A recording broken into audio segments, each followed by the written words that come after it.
شیطان الرجیم بسم الله الرحمن الرحیم. مؤمنا برارا خوارا مادرا امروز یک مرتبه باز در روز سه‌شنبه پروگرام صدای هزار ما بسیار مؤمنین را تمام را کسی امروزی پروگرام تومون ندارو بسیار خوش آمدید مگی. بسم الله الرحمن الرحیم. ربنا آتنا فی الدنیا حسنة و فی الآخرة حسنة و قنا عذاب النار. مؤمنین امروز روز سه‌شنبه که همینطور ما هر سه‌شنبه در پروگرام مای امروز مهمان از ما اینجا سید مقصود حسین سید هستند که همیشه اینا وقتی که ما گپ میزنی گپی کویتر میزنی گپی علمدار رود میزنی یا اگر بشک ما گپی علمدار اکیدمی رم دی اینا در هر جای شامل است و اینا همیشه که است هم برای حضرت دوامنا هم برای علمدار رود دوامنا هم مددگار است. ما بسیار شکریه از نر می‌کنم. ادامونی و اینا ان شاء الله ما در پروگرام خود است بزاز شاید ما علمدار اکیدمی برای لاین نگم ده باشه یک منقبت خانده از بعد سید مقصود شاید ان شاء الله که است اینا در پروگرام از ما گپ میزنه.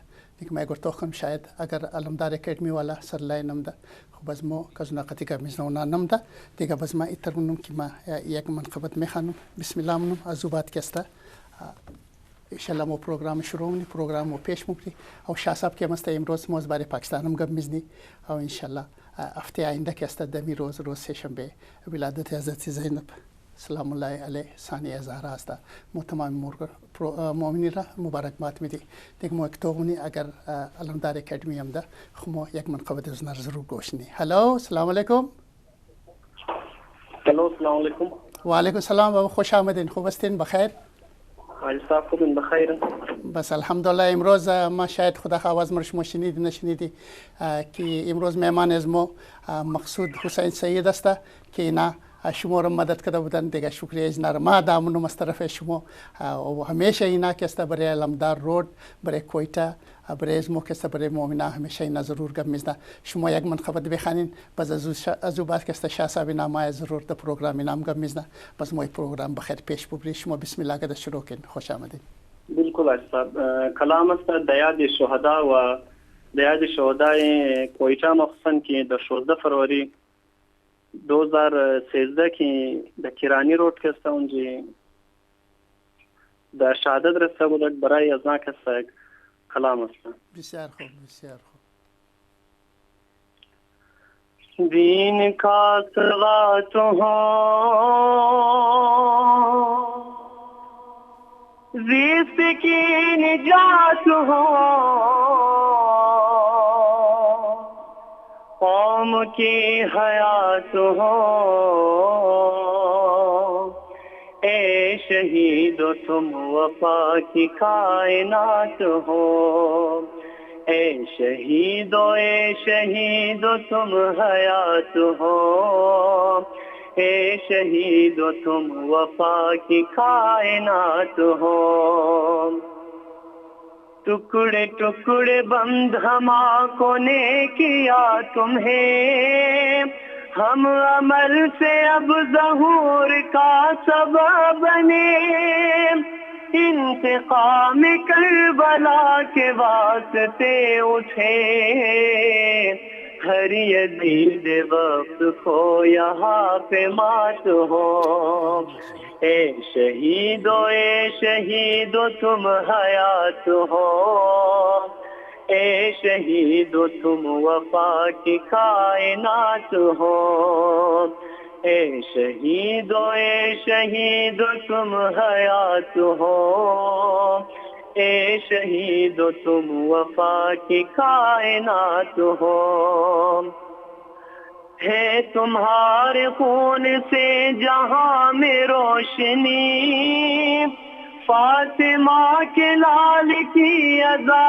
پہ جان دی رو رہی ہے آج تم کو ماں حسین کی مجلس حسین میں تمہاری بات ہو اے شہید و تم حیات ہو اے شہید و تم وفا کی کائنات ہو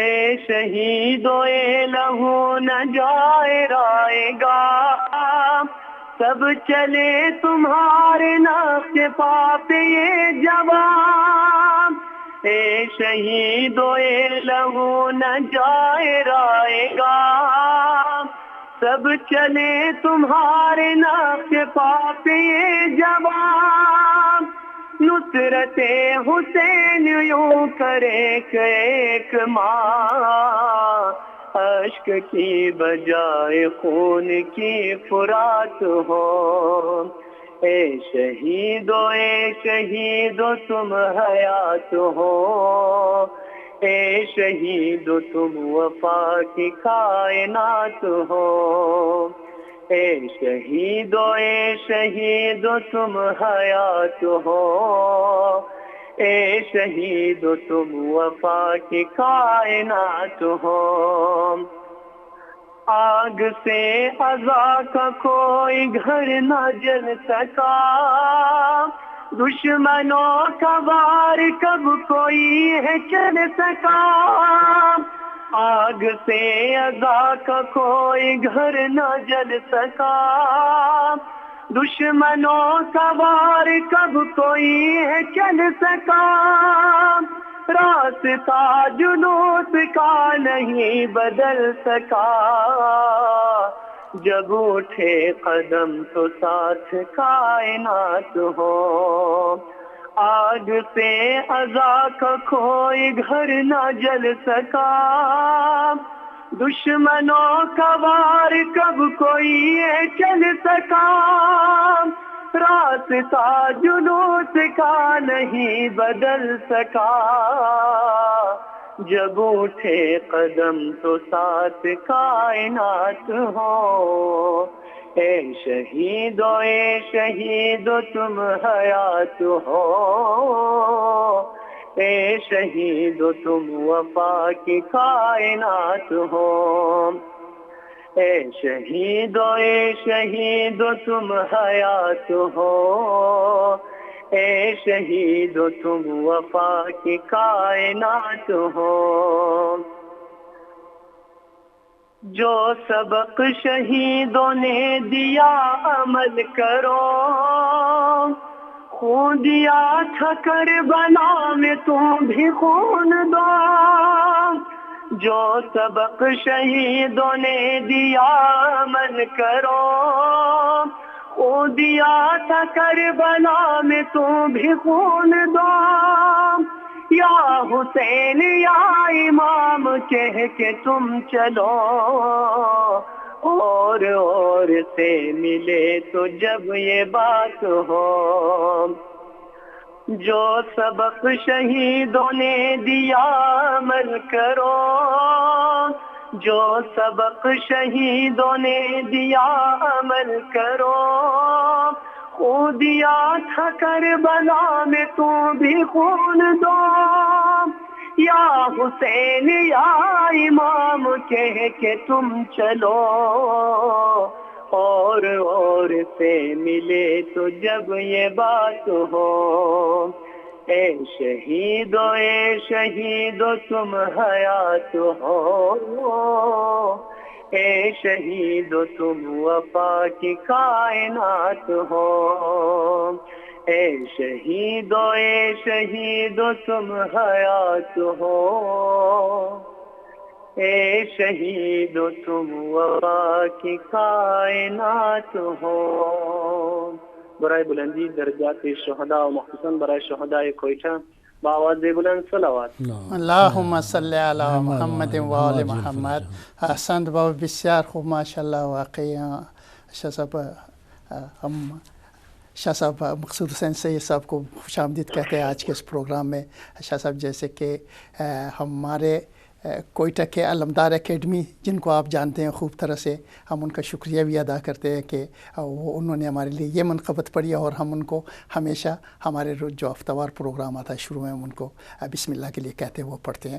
تو شاہ صاحب جیسے کہ آپ کو پتہ ہے، انہوں نے خاص کر ذکر کیا کہ شہداء کرانی، جو کرانی روڈ کوئٹہ میں تھا، جیسے شہید کیے گئے، اور اس کے علاوہ ویسے جو بھی شہداء شہید ہوئے، چاہے وہ بلدیہ ٹاؤن میں تھا، چاہے وہ نماز جمعہ پہ تھا، چاہے وہ جلوسوں پہ تھا، محرم کے جلوس میں تھا، پشاور اسکول والے بچوں پہ تھا، چاہے کسی کے گھر سے جو کوئی شہید ہوتا ہے، اس ماں باپ کو ان کو زیادہ فکر ہوتا ہے، ان کے اوپر جو اثر پڑتا ہے ان کو پتہ ہے۔ لیکن بعد میں یہ جو پہلے سے ہمارے اہل تشیع کو کوئٹہ میں امام بارگاہ میں زیارتوں پہ جاتے وقت، ہمارے پشاور میں، شکارپور میں جیسے جس بے دردی سے جیسے شہید کیا گیا، دکھ کی بات، افسوس کی بات یہ ہے کہ یہ نہ رک سکی اور نہ ان کا جو قاتل ہے وہ پکڑے گئے. اگر وہ پکڑے بھی جاتے ہیں وہ پکڑ کے چوٹ لیے جاتے ہیں. تو ہم اس کو حکومت کی بے حیثی کہے یا حکومت کے ہم اس میں کوئی بدماشی کہے، آپ اس کو کیا کہیں گے؟ آپ اس کے بارے میں ضرور آج بات کر لیں. طیبہ اصل میں بات یہ ہے کہ آپ کل جا رہے ہیں کینیڈا، آپ دیکھیں گے آپ یہاں رہتے ہیں تب بھی جب ٹیلی ویژن کھولتے ہیں تو آپ کو ڈر لگتا ہے کہ پتہ نہیں کیا خبر آنے والی ہے. آج صبح بھی پولیس لائن قلعہ گجر سنگھ میں کے بار خودکش دھماکہ ہوا ہے. یہ 12:37 پہ ہوا. اگرچہ وہ کیمرہ کی ویڈیو ریٹریو کر لی گئی، لیکن کیا اس کو کوئی مانیٹر نہیں کر رہا تھا؟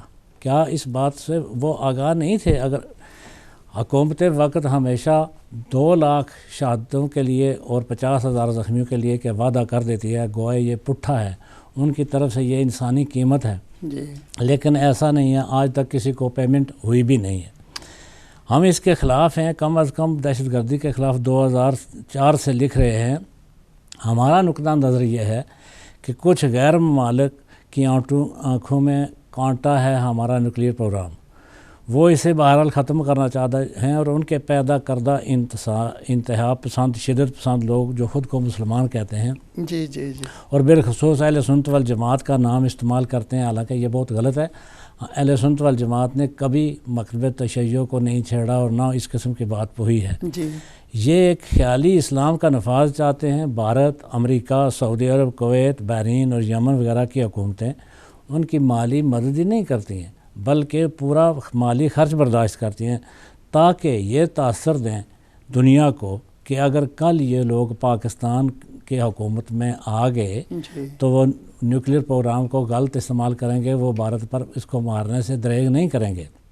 جو بقول ان کے اپنے مسلمانوں کو مارتے ہیں وہ دوسروں کو نہیں چھوڑیں گے. اس طرح امریکہ یہ چاہتا ہے کہ پاکستان کے نیوکلیئر پروگرام پر ایک قدغن ہو اور اس ایک پابندی ہو، یا اسے امریکہ اور اسرائیل میں منتقل کیا جائے. یہی ان کی آنکھوں کا کانٹا ہے.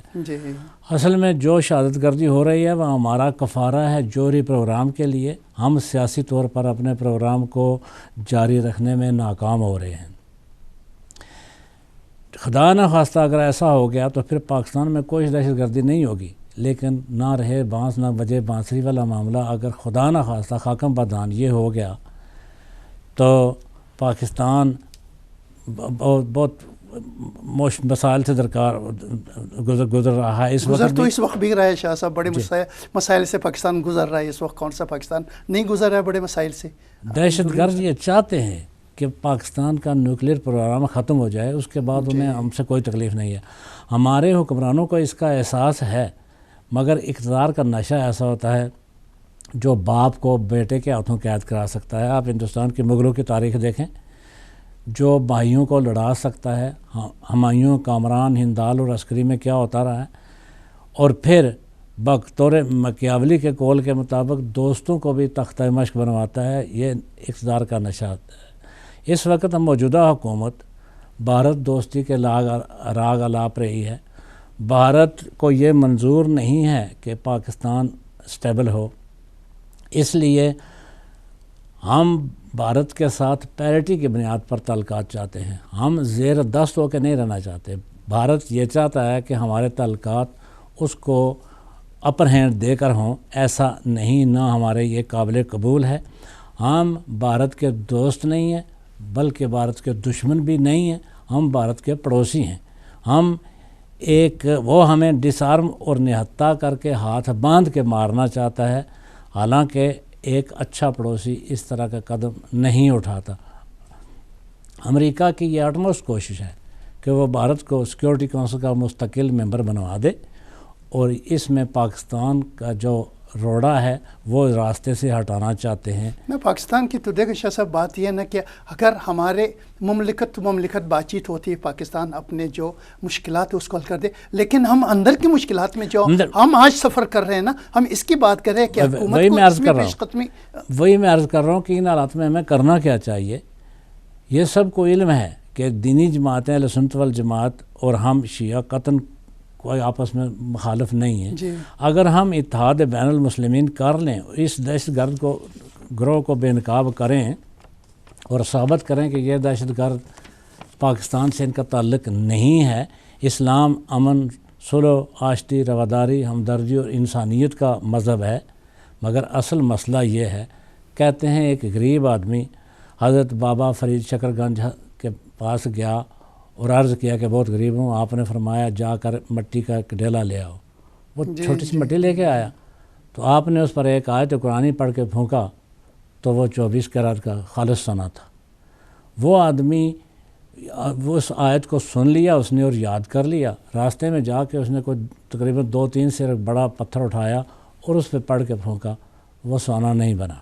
شاہ صاحب وہ تو ٹھیک ہے نا. آج ہمارا مسائل کیا ہے پاکستان میں سب سے زیادہ دیکھیں، جس گھر میں جس کے بندے شہید ہوتے ہیں نا، چاہے وہ اہل تشیع ہو اہل سنت سے ہو، لیکن دکھ کی بات افسوس کی بات یہ آپ نے جو پشاور کا جو حادثہ ہوا، جو آرمی اسکول میں آپ نے دیکھا کہ جو دہشت گرد آئے تھے وہ اس شہر کے بالکل قریب سے کسی مولانا کے گھر میں رات کو ٹھہرے تھے اور مولانا ان کے ساتھ اکیلا. نہیں، کیوں نہیں پکڑتے گورنمنٹ ان بندوں کو؟ چاہے وہ شیعہ کا مولانا ہو، سنی کا مولانا ہو، پاکستان کا دشمن ہے، دہشت گرد ہے، اس کو سزا ملنی چاہیے. ملنا چاہیے. لیکن میں جو عرض کر رہا تھا وہ یہ کہ اس نے جب اپنے دوست سے کہا کہ یار میں نے بہت کلام ربانی پڑھی تھی، اس نے کہا کلام تو ربانی تھی، زبان فریدانی نہ تھی. یعنی ہماری کوششیں یہ ہیں، دیکھیں آخر کیا وجہ ہے کہ ملا عمر اور ملا فضل اللہ ایک غلط بات کو اپنے ماننے والے تقریباً ہزاروں لوگوں میں منواتے ہیں اور وہ ان کے کہنے پر جان دینے کو تل جاتے ہیں. کیا وجہ ہے کہ ہم آپس میں اکٹھا نہیں ہو پائے؟ ہماری زبان فریدانی نہیں ہے. ہم آپس میں بظاہر تو کہہ دیتے ہیں کہ ہم اتحاد اتفاق کرتے ہیں اہل سنت والجماعت سے اور اہل تشیع سے، لیکن ہمارا اتحاد ہے نہیں ہے اور ہم اس میں بہت پیچھے ہیں. اگر وہ غلط بات پہ اپنے فالورز کو مرنے مارنے پر تیار کر لیتے ہیں تو ہم 1400 سال سے جو تعلیم دے رہے ہیں اسلام کی دینی، ہزاروں علماء ہیں ہمارے، وہ آپس میں یکجہتی اور اتحاد کیوں نہیں کر سکتے؟ ہم اکٹھے ہو کر ان دہشت گردوں کا مقابلہ کر سکتے ہیں. آپ دیکھتے ہیں کہ 7 سال تک بچے سے ایک خاص قسم کی خوشبو آتی ہے، اس لیے کہ اس میں منافقت نہیں آتی، وہ اندر سے گندا نہیں ہوتا. 8 سال کے بعد انسان جا کر خود بھی جو کہتا اور ہے اور کرتا کچھ ہے. ہم میں جب تک اتحاد نہیں ہوگا ہم اس پر قابو نہیں پا سکیں گے. پاکستان کا بڑا مسئلہ غربت نہیں ہے، پاکستان کا بڑا مسئلہ دہشت گردی ہے. جتنا عرصہ تک ہم شیعہ سنی اکٹھے ہو کر اس مصیبت سے جان نہ چھڑائیں گے، یہ بات ہے بہت ناممکن ہے اور دیر نہ ہو جائے کہیں ایسا کرنے میں. شاہ صاحب دیکھیں نا کہ ان ماؤں کو جن کے بلدیہ ٹاؤن میں جو کام کے لیے گئے تھے، اپنا روزی کمانے کے لیے گئے تھے، کیسے اس جگہ کو ابھی کہہ رہے ہیں کہ 2 سال گزر گئے، شاید 3 سال گزر گئے کہ 250 آدمی 260 آدمی جن کی جانیں گئی، آج ان گھروں میں دیکھیں ان کا کھانا بند، ان کے کام کرنے والے چلے گئے. بڑی مشکل کی بات ہے. لیکن کون کرے؟ اگر حکومت تک بھی آواز اٹھائیں، حکومت بھی مجبور و بے بس ہے. حکومت ان لوگوں کے بے بس ہے. حکومت نے ان سے ووٹ لیے ہیں، وہ ان کے سپورٹر ہیں. اب ان کو آنکھیں دکھا نہیں سکتے اور وہ بھی کہتے ہیں کہ ہماری بلی اور ہم ہی سے میں ہوں اور حکومت میں تم کو ہم لائے ہیں، اس لیے ہم مصیبت میں پھنس گئے ہیں. ہمیں سب سے پہلے اتحاد ضروری ہے. دیکھیں اہل سنت والجماعت کی مجبوری ہے کہ وہ باوجود ایک وہ کراچی کا جو واقعہ ہوا ہے، وہ جو بلدیہ ٹاؤن کا نہیں، وہ دوسرا جو خود کو اہل سنت والجماعت کہتے ہیں، یہ قطعاً غلط بات ہے. لیکن پاکستان میں کوئی آدمی جرأت کر کے سامنے آ کے یہ کہتا نہیں کہ تم اہل سنت والجماعت سے نہیں ہو، تمہارا ہمارے ساتھ تعلق نہیں ہے، اس لیے کہ وہ ان کو مار دیتے ہیں. تو میرا یہ ماننا ہے کہ ہم میں جب تک ہر آدمی کہتا ہے کہ ہم چما دیگر نیست، یہ بات بہت غلط ہے. ہر آدمی لیڈر بننا چاہتا ہے، کوئی کسی کے پیچھے چلنا نہیں چاہتا، ورنہ ہم 18 کروڑ آبادی اکٹھے ہو کر ان چند ہزار لوگوں کا یا بمشکل چند لاکھ لوگوں کا کیا مقابلہ نہیں کر سکتے. جتنا عرصہ تک حمیت نام تھا جس کا گئی تیمور کے گھر سے، جتنا عرصہ ہم میں وہ اتفاق اور اتحاد نہیں ہوگا، ہم اکٹھے ہو کر اس مصیبت کا مقابلہ نہیں کریں. حکومت بھی بے بس ہے، مجبور ہے، اہل سنت والجماعت مجبور ہیں، اہل تشیع مجبور ہیں. ہماری مجبوریاں تو 1400 برس سے رہی ہیں. لیکن یہ بہت دکھ کی بات ہے کہ پاکستان کے کرتا درتا اس وقت حکومت باوجود جاننے کے کہ اس کا حل کیا ہے آج شاہ صاحب دیکھیں کل تو پھر جو آپس میں ان کی بات چیت ہوئے مل گیا ہے زرداری اور نواز شریف، پھر ان کے آپس میں وہی بات ہے کہ وہ چاہتے میری باری آئے، وہ چاہتا ہے میری باری آئے، میں اپنے مرضی سے چلاؤں. اور زرداری دور میں کتنے حادثات ہوئے اہل تشیع کے ساتھ، کوئٹہ کے کتنے حادثات ہوئے اور کتنے سارے حادثات جو کراچی، لاہور، راولپنڈی، ملتان اور ہنگو پارا چنار میں کتنے ہمارے مومنین جو شہداء شہید ہوئے اور اس کے علاوہ اہل سنت کے کتنے شہید ہوئے. تو زرداری نے کسی کو پکڑا، کسی کے ساتھ قانون کے مطابق کسی سے بات کی نہیں کی نا. یہی تو سب سے بڑی پرابلم ہے، سب سے بڑی مصیبت ہے. بات دراصل یہ ہے کہ جب ہم اس سے بات کرتے ہیں تو اس میں بہت پردہ نشینوں کے نام آتے ہیں. حکومت کو اس کا علم ہے، آج تک وہ آرمی کو فری ہینڈ کیوں نہیں دے رہی ہے. میری یہ باتیں شاید ٹیلی ویژن کی اپنی پالیسی کے خلاف ہوں، لہٰذا اس پہ ڈسکلیمر ڈال دیا جائے. یہ میری ذاتی رائے ہے، ٹیلی ویژن چینل کا اس سے اتفاق ضروری نہیں ہے. میں سمجھتا ہوں کہ وہ دیر حکومت اس لیے کر رہی ہے کہ اگر آرمی کورٹس میں ہم سارے دہشت گردی کے واقعات دیں گے، معاملات دیں گے، تو ان میں ان کے دوست بھی آئیں گے، یہ بھی آئیں گے. ڈوبے گی نیا تو ڈوبیں گے سارے، نہ ہم بچیں گے نہ ساتھی ہمارے. ان کو پتہ ہے کہ ہمارے ساتھ کیا ہونے والا ہے. آج بھی میاں نواز شریف کی حکومت اپنے غلط کار دہشت گردوں کو بچانے کے لیے آرمی کی عدالتوں کو فری ہینڈ نہیں دے رہی. اگر میاں نواز شریف کی حکومت اتنی دہشت گردی کی پشت پناہی نہ کرتی ہو تو آرمی کورٹس میں معاملات دینے میں کیا مذائقہ ہے. شاہ صاحب بہت شکریہ، بڑی مہربانی. ابھی ہم ایک بریک پہ جائیں گے. مومنی موال بر ایک بریک موری از بریک بات کے وقت واپس ہم آتی مو ٹیلیفون لائن آواز منی شما ٹیلیفون کرنی، ہم ٹیلیفون لائنیں کھولیں گے بریک کے بعد. تو جنہوں نے فون کرنا ہو انشاءاللہ وہ ضرور فون کریں، لیکن فون کرتے وقت ذرا اپنے ٹیلی ویژن کی آواز کو بالکل کم کر دیں تاکہ آواز ہم آپ کا سن سکیں اور ہم بات کریں گے آپ سے ضرور. فی الحال ہم اجازت چاہتے ہیں. خدا حافظ.